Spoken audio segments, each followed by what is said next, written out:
ev biryara herkes dizane ku ji bo hilbijartinê serokkomariyê ji ber ku li Tirkiye hûn dizanin ew ê piştî çend sala hilbijartinê serokkomarî çêbe û ji bo vê hilbijartinê serokkomariyê İmamoğlu namzetekî bihêz bû. Niha Tayyip Erdoğan dixwaze ku beriya hilbijartin were İmamoğlu dîskalîfe bike yani ew ya derxe û ji namzetiyê dûr bixe. Ji ber vê sedemê ev demeke ji mêj veye zû veye li dijî İmamoğlu doz hatin vekirin lêpirsîn hatin vekirin û herî dawî ew hat binçavkirin û îro jî hate girtin. Sedemê binçavkirin û girtinê yani sedemê ev doza ji bo du tişta yani yek jê dibêjin mesele terorê teror yani ji ber ku bi Kurdan re jî têkilî daniye û Kurda jî dengê xwe dane İmamoğlu bi dem partî re bawayekî en dîrek li herêmê li herêma Stenbolê û li çend bajarê dinê Tirkiye jî CHP û Dem Partî bi en dîrek tifaqek çêkiribûn yek ji wan jî Stenbol bû. Viya weke sûcekî terorê bi nav dikirin sedemekî binçavkirina İmamoğlu ew bû. Sedema duyem jî gendelî yani dibêjin ewana pere dizîne û tiştên din niha ji ber meselê terorê İmamoğlu nehat girtin. Yani ew ji ber vê meselê ji ber tifaqa bi Dem Partî re ewa bi hat berdan biryara berdanê hate dayîn gotin lêpirsîn doz dewam bike lê nehat girtin. Sedema ku hate girtin sedema gendeliyê ye. باش كاكامت بري سامت نها سبارت دوزا جندلية بريال سر درشوه بريال سردان بريال قرتني بودا لي دوزا تروري هشتان مايه يعني نقاش السر تكرن دادور هشتا بريال سرنا دا يا تروري نرينا تا دي بريال السر ويجي بدن دي بيت قرتن يدي وبيت الزنداني كرنو قيومك الشيناوي بيدانان يعني نه دوزا جبو اتفاقا Dem Partî re biryar dan ew ji ber wî nehat doz didome neke doz bi dawî dibe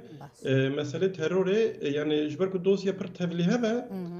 ew bi xwe jî parêzerê wan niha beriya ku ez dest bikevim weşaneve min parêzerê wan jî bidarî kir ew bi xwe jî nizanin ew çi be lê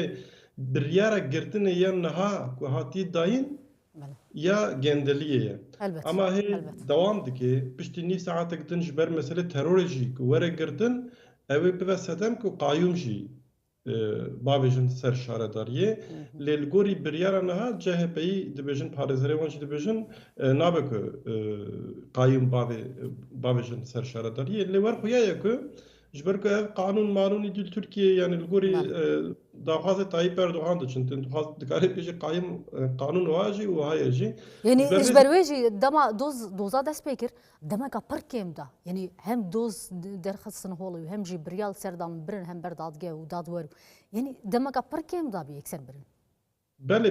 بێگومان ئەوانە هەمیش بەرێدا ئامادە کردن یعنی ئەڤیا مەهانە بەرکی ساڵان لەسەر دەخەبتن و li gorî hin agahiya di meha Nîsanê de meha çara da ew ev operasyon dest pê bikirine lê ji ber ku CHP İmamoğlu biryardan 23 adar yani îro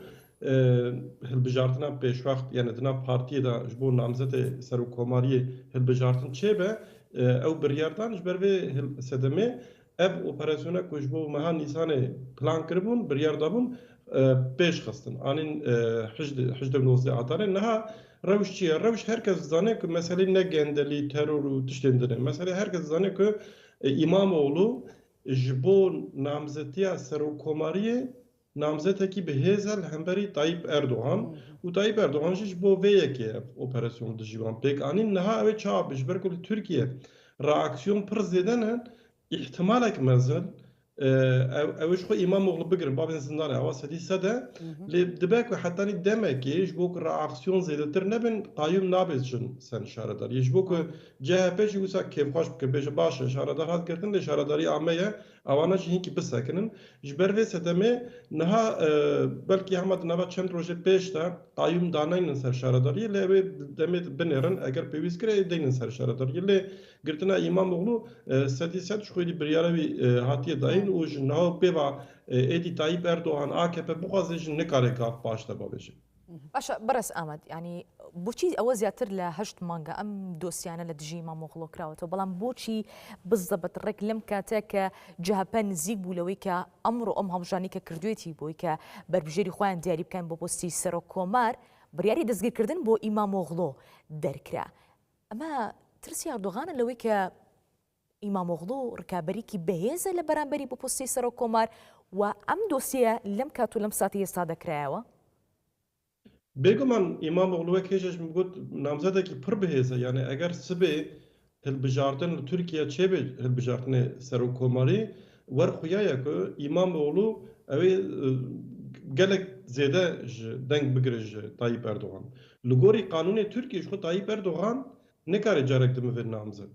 Ji bo ku bivê namzet lazim e ku hilbijartin pêşwext çêbin. Yani li gorî planê ew e biryarê ew e ku hilbijartin 2028 da meha 5 da çêbin. Eger hilbijartin 2028 meha 5 çêbin meha Gulanê Tayyip Erdogan nikare bivê namzet. Qanûn ew rê girtiye jê re. Lê ji bo ku Tayyip Erdogan bivê namzet lazim e ku hilbijartin herî kêm 6 meha pêş bikirin. Yani dawiya 2027 da hilbijartin çêbê. û ji niha ve İmamoğlu amedekarî dikir, haziriye xwe dikir û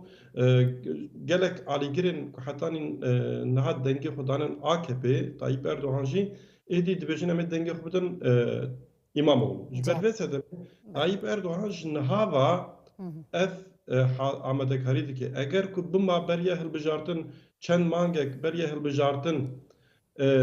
ev operasyon pêk baniye ev ê reaksiyon zêdetir bibine. Plana Erdogan çiye? Plana Erdogan ew e ku ji niha ve İmamoğlu bigire heta 2 sala ew bide ji bîrkirin namzetek din derkeve. Baş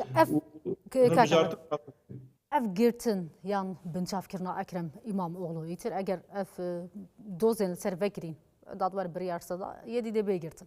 Ev girtinavî dê lawaziyê zeîfiye bixin nava CHP ji bo namzedekê din hebe bo serokkomar yan jî tesîra xwe zêde nabe.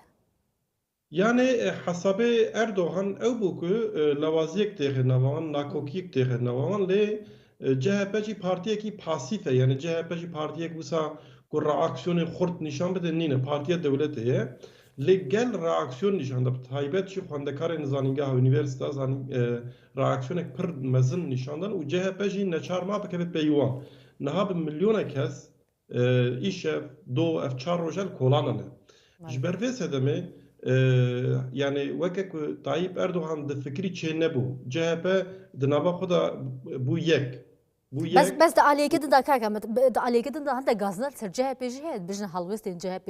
zêde xurtinînin yani narastinê helwestên wan xwe nîşan dan dikevin ser cadeya û qad ew nerazî bûnin xwe nîşan din. Lê encameka wisan be nerînata li ser vê çi ye? CHP rast reaksiyona wan xurt nebûn lê piştî ku dîtin bi taybet ciwan û bi milyonan kes ketin kolana û bank li CHP jî kirin CHP jî neçar mal gel bimîne. Yani niha CHP dibe em li kolana çalakiyê xwe berdewam kirin lê ji niha ji îro pêve pir mihîm e. Ji îro pêve wê CHP çi bike ew pirsa ku we pirs kir em ê ji îro pêve bersivayê bivînin. Lê di nav CHP de ji gelek kes henin dibêjin baş ew ê hat girtin em namzetek din nîşan bidin ji ber ku fraksiyonên cuda hene nav CHP de ji bo CHP ji xwe di heftê din kongreyekê wê çêbe ev kongre wê çawa çêbe ew jî nediyare. Lê ji bo İmamoğlu eger em tenê ji bo İmamoğlu binerin İmamoğlu bi vê binçavkirinê û bi vê girtinê bi hêztir bû yani qeweta wî li gorî berê zêdetir bû. باشە بەرز ئامەد ینی بڕیاری ئەنجامدانی کۆنگرە لەلایەن جەهەپەوە ئەمە بۆ ڕێگریکردنە لە دانانی قەیوم بۆ پارتەکەی وە بەشێکی کتۆپڕ بڕیاریدا کۆنگرە بکە؟ بەێ ئامادەکاری هەبوو و قایم دێنە سەر جەهەپێش بەرکو گوتن ئەو کۆنگرەیە وێ بۆری نەقانونی بیە ji ber ku neqanûniye serokê CHPyê niha dibê werî betalkirin yek din keve şûnavê heta kongreyek din CHP ji got baş em çin kongre niha nîqaşek dijî hatî destpêkirin dibêjin ji ber ku ew kongreyê borî neqanûnî biye serokê CHPyê niha nikare biryara kongreyek din bide dikarin vê kongreyê jî betal bikin rewş pir tevlî hebe ji bo CHP jî ji bo AKP nav vê tevliheviyê de Kakamet babetekî din heye pirsa çareseriyê nava Tirkiye û Bakurê Kurdistanê de heye ev pirsa he çend bandoriyê dike ser wê pirsê li ser pêvajoya çareseriyê Belê elbet بله اویا راست باندورek سری بکش gelek aliye va yek ji aliyekî ve ji ber ku Kurd heta niha yani CHP cara evle rastî qayyumatê lê Partiyê Kurda ev heşt ne sale 10 sale rastî qayyumatên wek prensîp Kurd li dijî qayyumin û ew ê reaksiyon nîşan bidin yani ji ber ku qayyum dema avêtin Amedê jî Mêrdînê jî Wanê jî gelê Kurd dijî qayyum derket avêtin İstanbolê jî dijî qayyum derket û li Stanbolê 5 milyon Kurd jî dijîn yani ev derbeyeke dijî îradeya Kurda jî yek ev yani dijî qayyum divê ku Kurd jî derkevin. Ya mühim dema ku hükümeta Türkiye, devleta Türkiye bêje ez pirsgirêka Kurd çareser dikim ez ê dibim welatekî demokratîk pirsgirêka Kurd ku çareser bibe pêwîst bibe welatekî demokratîk ji aliyekî ve bêje em demokrasiyê tînin ji aliyekî ve jî qayyum deyne ser Stenbolê ev hevra çênabe yani li Amedê devleteke hükümeteke ku li Stenbolê qayyum danî ya jî şaredarê Stenbolê gir nekarê demokrasiyê bîne ji bo Amedê ev ji bo vê yekê nakokiyeke pir mezin e û xeteriyeke yek ev a duyem AKP dixwaze li Tirkiyê hemû dijberên xwe pasîfîze bike tune bike dema ku AKP hemî dijberên xwe mixalîfê xwe tune kir divê yekane partiyek tîpek partiyek tiştekî wek Baasê partiyekî wek Baasê ku bêje xwediyê her tiştî ezin zehmeteke bi Kurdara jî çareseriyekî pêk bîne ew ê ji Kurdara jî sibê bêje